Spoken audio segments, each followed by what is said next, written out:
എടാ നോക്ക്, എനിക്ക് കോളേജിൽ ഡിസ്ട്രിബ്യൂഷൻ വഴി കിട്ടിയത് എന്താ നോക്ക്, മെൻസ്ട്രൽ കപ്പോ? അതെനിക്ക് ഉപയോഗിക്കാൻ പേടിയാ. പക്ഷെ എന്തിനു പേടി? ഇതെനിക്ക് ഉപയോഗിക്കാൻ കാണുമ്പോൾ തന്നെ ഒരു പേടി പോലെ തോന്നുന്നില്ല. ഞാൻ പറഞ്ഞത് ഇതാണ് സി ഫോൾഡ് എന്ന് പറയുന്നത്.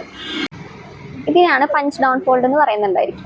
പിന്നുള്ളതാണ് സെവൻ ഫോൾഡ്. സെവൻ ഫോൾഡ് എന്ന് പറയുന്നത് ഇങ്ങനെയാണ് നമ്മൾ മടക്കേണ്ടത്. ഉള്ളതാണ് ട്രയാങ്കിൾ ഫോൾഡ് എന്ന് പറയുന്നത്. ട്രയാങ്കിൾ ഫോൾഡ് ഇങ്ങനെയായിരിക്കും ഇരിക്കുന്നുണ്ട്. ഇതിൽ യൂസ് ചെയ്തിട്ട് ഏതാണോ നിനക്ക് കംഫർട്ടബിൾ ആയിട്ട് തോന്നുന്നത് അതാണ് നീ യൂസ് ചെയ്യുന്നുണ്ട്. ഈ എല്ലാവർക്കും അപ്പോൾ ഒരേ കപ്പ് സൈസ് ആയിരിക്കും വേണ്ടി? അല്ലല്ല, പലർക്കും പല കപ്പ് സൈസ് ആയിരിക്കും. അതിന് ഓരോ കമ്പനി അനുസരിച്ചിട്ടും അവർ പറയുന്നുണ്ടായിരിക്കും ഏത് ഏജുകാർക്ക് അല്ലെങ്കിൽ ഏത് ഗ്രൂപ്പ് ഓഫ് ആൾക്കാർക്കാണ് ഏത് തരത്തിലുള്ള, ഇപ്പൊ സ്മോൾ ആണോ മീഡിയം ആണോ ലാർജ് ആണെന്നുള്ളത് അവർ സ്പെസിഫൈ ചെയ്ത് പറയുന്നുണ്ടായിരിക്കും.